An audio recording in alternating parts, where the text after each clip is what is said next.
자, 봅시다. 73페이지. 자, 73페이지입니다. 73 펴세요.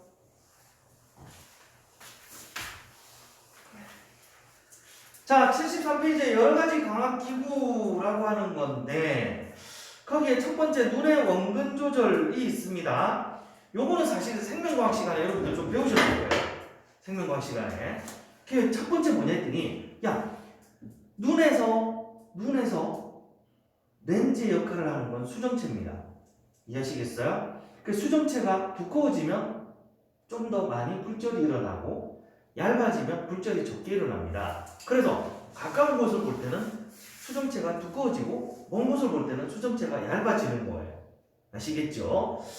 자, 그런데 여러분 거기 한번 보세요. 일반적으로 근점이라고 해서 여러분 가까운 곳을 볼 때의 점입니다. 요거 개념 알아보시면 상식. 수정체를 조절해서 망막에 선명한 상을 맺을 수 있는 가장 가까운 거리는 10cm. 야, 아까 왜 8.25 디옵트 이상이면 그 렌즈지 알겠네. 맞지? 이거 큰 사람이 볼 수 있는 한계점 근처에서만 물체가 보이는 사람들이기 때문에 렌즈 시켜주는 거야. 알아들었지? 그래서 10cm 정도가 근점이고요. 일반적으로 원점은 얼마냐? 거의 무한대입니다. 아시겠죠? 사람마다 좀 다르다고 그래요. 몽골인 있잖아요. 몽골인들. 이 사람들이 어릴 때부터 아마 멀리를 보는 훈련이 되나 아니면 유전적으로 뭐 그쪽에 살아남았는지를 봐야 되는데, 그래서 몽골인들은 시력이 2.0이 많다고 그러잖아요. 근데 우리가 일반적으로 1.0이 뭐야? 일반적인 표준이지. 그치? 그래서 대부분 사람들이 1.0에서 1.5 사이라고. 그래서 1.0, 1.2, 1.5 이 사이를 봤기 때문에 자기는 눈이 좋다. 1.5 정도 받으면 눈 좋다 이러는데 몽골인들은 2.0이라고 그러거든요. 그 일반인보다 2배로 멀리 있는 것까지 보여요. 아시겠어요? 그런데 여러분 그게 보세요. 이게 그러면 어떻게 해야 되느냐? 정상인이 가장 잘 보이는 거리 일반적으로 명시거리라고 하는데 25cm입니다. 이것 때문에 초등학교 선생님들 중에 일부 선생님들이 아이들에게 잘못된 교육을 합니다. 무슨 잘못된 교육을 하냐 했더니 책을 볼 때는 이렇게 봐. 왜? 25cm. 이해하셨나요? 그래서 원래는 25인데 학생들이 책을 이렇게 팔을 뻗어서 봐야 되는 줄 알아요. 근데 어린아이들라도 팔을 딱 뻗으면 25가 넘어갑니다. 명시거리 넘어가는 거예요. 아시겠죠? 그래서 일반적으로 25cm일 때 가장 잘 보입니다. 이해하셨나요? 그 다음에 여러분 다음 보세요. 그 다음에 안경을 쓸 사람이 잘 보이는 거리가 있는데 정상인이 잘 보이는 거리 25분의 1 마이너스 안경이 쓸 사람이 잘 보이는 거리, 안경 쓰는 사람들은 점점 이게 명시거리가 짧아집니다. 아시겠죠? 그거분의 1 하면 안경의 초점분의 1 된다라는 겁니다. 그래서 그것도 공식이니까 외워두시고요. 그러고 나면 근시와 원시 가까운 곳이 잘 보이는 사람들이 근시고요. 반면에 멀리 있는 산까지 보이기 때문에 이 사람들은 거의 오목렌즈 형태로 그 렌즈를 맞추고요. 그 다음 원시의 경우에는 일반적으로 근점을 기준으로 해서 10분의 1 마이너스 L'분의 1 이꼴 F분의 1 이런 식으로 구하는데 그냥 이런 공식이 있구나. 알겠죠? 아까 얘기했죠. 우리 안경공학 같은 거 아니라서. 넘어갑니다. 페이지 74쪽. 페이지 74쪽 돋보기. 자, 거기 돋보기를 보시면 돋보기의 원리라고 해서 이게 허상이 있습니다. 허상. 여러분들 이게 뭐냐 했더니 물체에서 출발해가지고 이 빛이 사람에게 올 때 허상이 됩니다. 너무 가까이 있기 때문에 돋보기는. 아시겠죠? 그래서 여러분들 그 배율하고 요 공식을 이용해 보니까 눈이 렌즈에 가까울 때는 1 플러스 F분의 25가 되고 눈을 볼록 렌즈에 초점을 두고 보면 F분의 25 이런 형태가 되는데 그냥 저렇구나. 알겠죠? 이거 외우실 필요도 없어요, 여러분. 그 다음 현미경 이건 좀 생각해 볼 부분이 있습니다. 현미경은 자, 현미경인데 일반적으로 현미경은 두 개의 렌즈로 되어 있습니다. 첫 번째는 물체에 붙어 있는 대물 렌즈와 사람의 눈에 들어오는 빛을 모아주는 접안 렌즈로 되어 있습니다. 그래서 물체로부터 대물 렌즈까지의 거리를 A, 그리고 대물 렌즈가 만드는 상을 B라고 하고 렌즈와 렌즈 사이 거리를 L이라고 잡으면 거기에 현미경의 배율이라고 해서 대물 렌즈와 접안 렌즈에 의한 배율로서 여러분들 전체적인 배율 M, 거기 2번 별표 쳐주세요. M은 두 개의 초점분의 L 곱하기 25입니다. 아시겠죠? 네, 요거 하나 별표. 여러분 이거 있잖아. 안 중요한데 왜 외워가냐면 혹시 또 모르잖아. 내가 벤처리 할지도 나중에 공부해보고 나 이거 벤처리 내가 졸업할 때쯤 내가 깨달은 건데 아니 세상에서 돈을 제일 잘 버는 회사 중에 하나가 이거 전자미경 만들어야 됩니다. 이해하셨나요? 그 사람들 연봉이 한 2억대 넘더라고. 야 2억이면 괜찮지 않아? 의사 목숨 걸고 의사 하려고 하는 이유가 의사들 평균 연봉이 2억이래요. 그래서 하려고 하는 건데 이거 만드는 사람들도 2억이야. 굳이 뭐 사람 피 안 보고 환자 안 다루고 이거 벌면 되잖아. 그치? 그래서 그때 심각하게 생각했는데 이게 세계밖에 없습니다. 이게 쉽지 않기 때문입니다. 아시겠죠? 쉽지 않으니까 나는 못하겠지 이런 생각하지 마세요. 거꾸로 얘기하면 사람들이 도전도 안 해요. 하기 어려워서 도전 안 하거든요. 경쟁이 낮은 거예요. 그걸 생각해보면 세계적인 과학회사에 취업하는 것도 나쁘지 않습니다. 아시겠죠? 전자미경 제작회사. 그 다음 여러분 75페이지로 가겠습니다. 굴절망원경은 케플러식 망원경과 갈릴레식 망원경이 있는데 망원경 종류별로 알 필요는 없고요. 지금은 케플러식 망원경, 즉 두 개의 렌즈를 이용한 케플러식 망원경입니다. 그래서 볼록 렌즈 두 개를 이용하는데 마찬가지입니다. 아까하고 현미경하고 비슷할 줄 알았는데 공식이 틀려. 그래서 제일 밑에 여러분 배율 공식만 기억하고 있습니다. 배율은 F2분의 F0. F2분의 F0. F2가 뭐야? 접안 렌즈의 초점. F0가 뭐죠? 거기에 있는 대물 렌즈의 초점입니다. 아시겠죠? 그래서 이렇게 해서 물체의 배율이 결정이 되는구나. 이 정도만 기억하시고요. 넘어갑니다. 뭐 중요한 게 없어서 넘어갈게요. 다 넘어갑니다. 그러고 나면 문제. 그래서 문제고요. 빛과 물질의 이중성. 페이지 여러분 저기로 넘어갑니다. 페이지 86 광전효과. 자 준비되셨지요? 야 이제 이 3분도 중반부까지 왔네요. 광전효과. 여러분 광전효과는 누누이 강조하지만 왜 등장했느냐? 가만히 있어보자. 광전효과 물리원에서도 등장했는데 맞아요.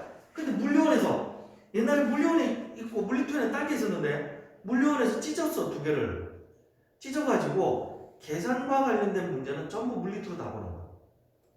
아셨어요? 개념은 물리원과 똑같아요. 그래서 이 정도를 이해하고 나면 여러분 학교 내신 문제를 만났을 때 여기 광전효과에 대해서 내는 모든 종류의 문제를 풀 수 있는 거예요. 알겠죠? 제가 누누이 강조했잖아요. 여러분 물리2를 해놓으시면 그 70% 정도가 물리원과 중복되기 때문에 여러분들이 내신 따기에 유리해질 수 있다. 아시겠죠? 자 거기 보시면 빛의 입자성이라고 해서 광전효과라고 하는 게 등장하는데 자 이 광전효과가 등장하게 된 배경부터 먼저 보겠습니다. 빛이 도대체 뭘까? 빛이 입자다라고 주장을 했습니다. 빛이 입자다. 누가 주장을 했죠? 뉴턴이 주장을 했어요. 뉴턴이. 아시겠죠? 그래서 빛이 입자다라고 주장을 했는데 이 빛이 입자라고 주장을 했는데 안타깝지만 뉴턴이 실험했던 건 다 틀렸어. 그 실험을 해주는 사람들이 있잖아. 뉴턴이 자기가 안 하고 그 관측을 자기 밑에 사람에게 시켰는데 밑에 사람? 자기 일을 도와주는 사람에게 다 시켰는데 이 사람들이 불성실하게 측정을 한 거예요. 그래서 불성실하게 측정된 데이터를 갖다고 해서 자기 생각을 정리해서 발표하니까 다 틀리지. 아시겠죠? 그래서 이 뉴턴이 주장한 걸 보고 영, 프레넬, 하이언스 이런 사람들이 차례차례 뉴턴이 실험했던 걸 다 격파 박살내버려요. 그래서 뉴턴이 완전 개망신 나겠죠. 이해하시겠죠? 그래서 파동이구나 라고 됐습니다. 아셨죠? 그런데 빛은 파동이다. 이게 한 200년간 지배하다가 맥스웰이 전기 방정식과 자기 방정식을 풀다가 두 개가 수식이 너무 똑같아. 같은 원리니까 합칠 수 있을까 하고 합쳤어요. 그게 전자기파서. 아시겠죠? 그래서 빛은 전자기파구나 라고 하는 것을 맥스웰이 밝힙니다. 그래서 맥스웰의 전자기파설인데 이 맥스웰 덕분에 빛은 파동인데 전자기파다. 끝! 되는 줄 알았어요. 이 19세기 후반만 하더라도 끝인 줄 알았습니다. 아시겠죠? 근데 잠시간의 해피 끝! 아시겠죠? 왜? 곧 문제가 등장인데 빛은 광양자다. 누가? 아인슈타인. 강력한 실험적 결과를 들고 와가지고 아셨죠? 물론 맥스웰도 실험적 결과가 있습니다. 맥스웰이 발표하고 난 다음에 18년인가? 헤르츠가 실험을 해가지고요 증명했어요. 전자기파 맞다는 거. 아시겠죠? 그런데 아인슈타인의 경우는 어떤 케이스냐 했더니 스웨덴 연구팀이 먼저 연구를 한 거예요. 연구를 해가지고 광전효과라는 이상한 현상을 찾아낸 거예요. 실제로 벌어지는 현상을 찾은 거예요. 이걸 자기들이 기존의 파동 이론 가지고 설명이 안 되니까 아인슈타인을 불러들인 거예요. 야, 네가 와서 이거 해석 좀 해봐. 그래서 아인슈타인이 가서 해석을 했어요. 해석을 하고는 이건 빛은 파동이 아니구나. 입자고. 광양자라고 하면 아이들이 이게 양자가 뭐냐라고 그래요. 숫자로 카운팅할 수 있는 거. 양자라는 게 퀀텀입니다. 퀀텀. 이게 숫자로 카운팅이 되는 거. 아시겠죠? 숫자로 하나, 둘, 셋 이렇게 카운팅이 된다는 건 무슨 얘기야? 입자라는 얘기야. 알아들으셨나요? 그래서 빛이 입자다라는 설을 주장하는 거예요. 이것 때문에 다른 과학자들이 저 아인슈타인 저게 헛소리 하나? 이라고 실험을 했어. 맞는 거야. 컴퓨터도 실험을 했는데 맞는 거예요.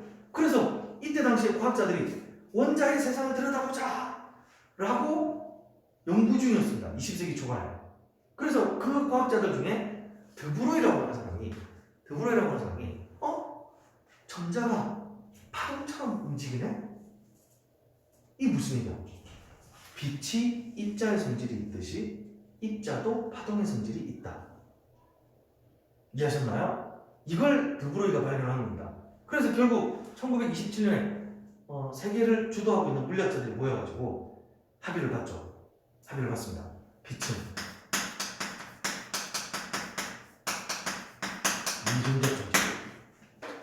아시겠죠? 그래서 입자이자 파동이고 파동이자 입자다. 되셨나요? 이해하시겠죠? 그러면 여기서 궁금한 거, 이 빛이 가지고 있는 성질 중에 입자로 설명이 되는 성질과 파동으로 설명되는 성질이 어떤 게 있느냐? 파동은 얘가 굴절, 회절, 산성을 하니까 파동이구나. 그러면 입자선은 뭐가 있어? 놀랍게도 광전 효과밖에 없어요. 그런데 뭐가 문제야? 광전 효과가 파동으로 설명이 안 돼요. 이해하셨나요? 그래서 두 가지를 모두 인정할 수밖에 없습니다. 왜냐하면 이게 현실로 우리가 느끼고 있으니까. 실질적으로 우리 눈앞에서 벌어지고 있는 현상이니까. 아시겠지요? 정리하시고요.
정리 다 되셨죠? 자, 하나만 개념 더 설명하고 문제 푸세요. 네. 자, 잘 보세요, 여러분. 그러면 이 광전효과의 핵심은 뭐냐? 요거까지는 제가 물리원에서 사실 설명을 드렸는데 그때 설명 드렸는지 모르겠습니다. 여러분, 광전효과의 핵심은 이겁니다. 잘 보세요. 여기 암시를 딱 마련해 놓고 여기다가 검정기를 설치했다고 칩시다. 이건 예시입니다. 광전효과 이해를 돕기 위한. 아시겠죠? 실제는 이렇게 진행이 된 게 아니에요. 여기 전자들이 미리 대전을 시켜놨습니다. 없어도 되는데 있으면 더 잘 날아가니까 전자인 거예요. 알겠죠? 전자를 미리 대전시켜 놓은 거예요. 이 상태에서 빛을 쐈어. 그래서 빛 에너지를 번쩍하고 쐈습니다. 그랬더니 이 전자가 빛 에너지를 받으니까 뛰쳐나오더라는 겁니다. 아시겠죠? 야, 근데 여기서 잘 들어봐봐. 이 전자가 뛰쳐나온다는 거 어떻게 하냐? 그지? 그런데 이 실험이 언제 이루어졌다고? 20세기 초에 이루어졌다고 그랬지? 20세기 초에 뭐가 나왔니? 필름이 나와 있었습니다. 흑백 필름.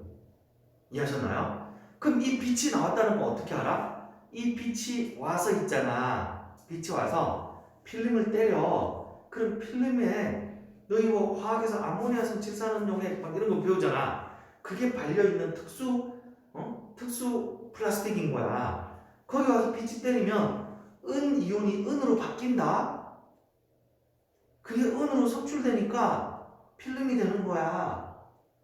뭔 얘기인지 알겠지? 그래서 은이 많을수록 밝아지고 적을수록 어두워지는 없으면 어두운 거야. 상이 어떻게 만들어지는지 알겠니? 그래서 이 전자가 가서 여기 있는 필름을 때려서 상을 만드는 거야. 그래서 이 전자를 뭐라고 부를까?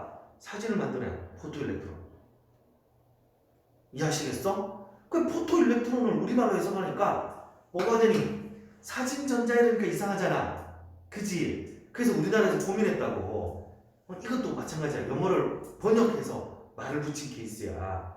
포토일렉트론이라는 말을 쓰기가 뭐하니까 이걸 우리말로 사진전자라고 하기 뭐하니까 그냥 광전자라고 하자.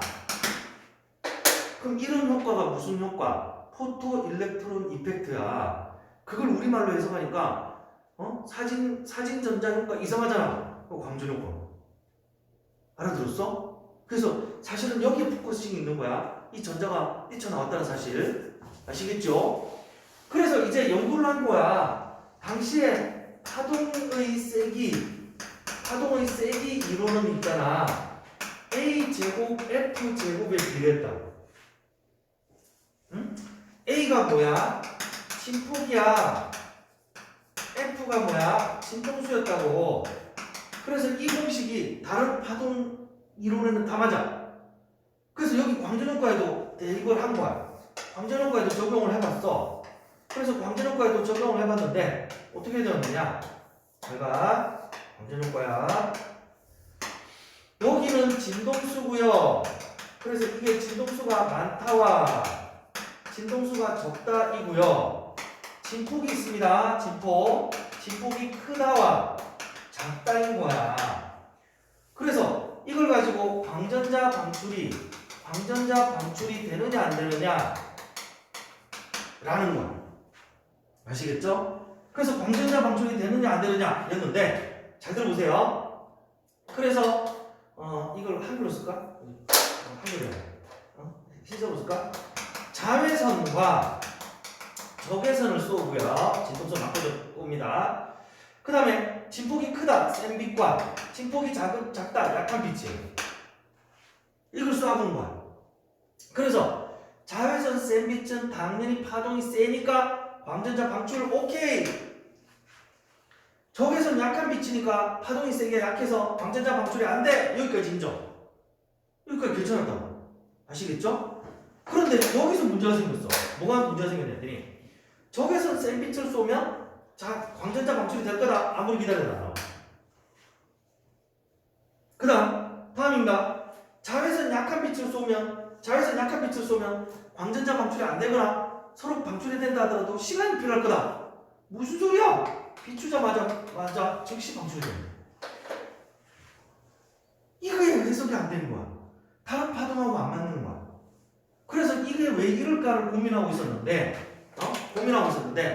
이 광전 효과의 실험 결과와 이 광전 효과의 실험 결과와 아인슈타인이 누구 걸 주목해서 봤냐 했더니 플랑크라는 사람이 먼저 실험을 하는 거야. 플랑크는 무슨 실험을 했냐 했더니 형광등을 만들어 놓고 야 당시 20세기 초야 형광등에 대해서 관심이 많았겠지 그지? 형광등 만들고 있었다고. 형광등을 만들어 놓고 안에 기체를 채워놓고 전자가 번쩍하니까 밖으로 무슨 에너지?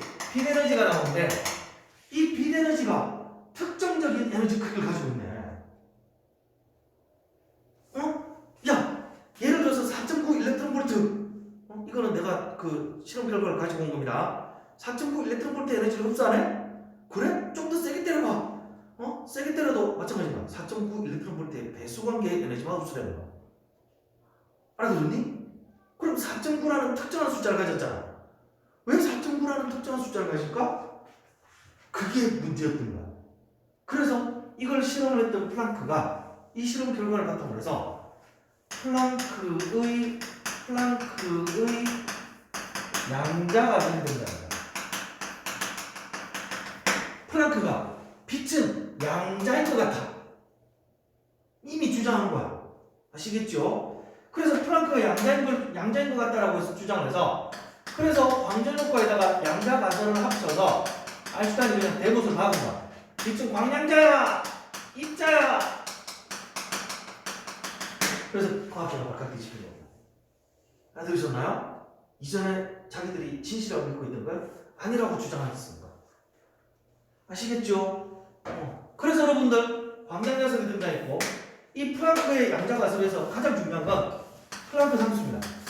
플랑크의 이름을 붙인 이 플랑크 상수가 있는데 이 플랑크 상수를 H라고 쓰는데 아이들이 자꾸 H라고 읽어. 아니에요. 하예요. 하.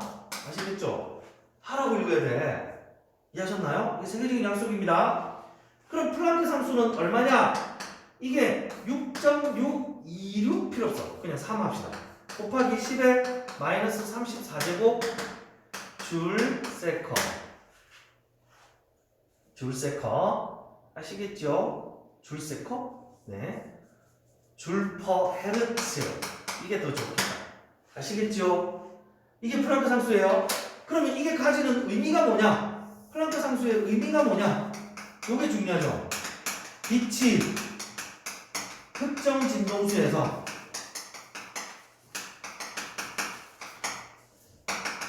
가지는 최소 에너지 크기입니다.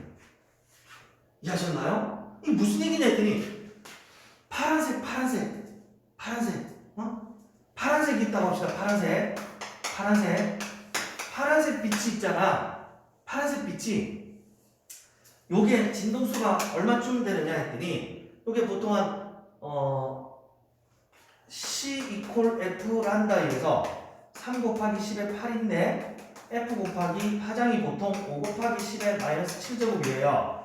그래서 계산해보면 6 곱하기 10의 14제곱 헤르츠 정도 됩니다. 그럼 이 파란색 입자라고 생각되는 파란색 빛 한 개의 에너지가 얼마냐? 그 파란색 빛 한 개의 에너지가 플랑크 상수 곱하기 진동수. 그래서 6.63 곱하기 10의 마이너스 34 곱하기 6 곱하기 10의 14니까 이거 대략 40. 그래서 4 곱하기 10의 마이너스 19제곱 줄이라는 구체적인 에너지 값을 가지고 있어요. 이해하셨나요? 이거의 배수 관계로 쏘니까 빛이 점점 세지는 거예요. 알아들으셨나요? 그래서 특정 진동수를 가지는 빛의 색깔이나 진동수에 따라서 그 빛의 최소 에너지 크기가 얼마인지를 알게 된 겁니다. 이게 플랑크 양자 가설이에요. 아시겠죠? 빨리 정리해 주세요. 너 그래가 저기 점심 먹고 수업 어떻게 들으려고 그래? 점심 먹고 너 완전 퍼지거든. 힘내.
되셨으면 아직 필기 중이시죠? 필기 다 되셨으면 저기 뒤에 렌즈 현상의 문제 좀 풀어보세요. 아시겠죠?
문제 푸세요. 수업 영상은 여기까지라서 녹화는 여기서 종료하고 밴드는 수업 조금 더 한 10분 정도 이후에 마칠 때 끌게요.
오늘 좀 일찍 마칩시다 여러분.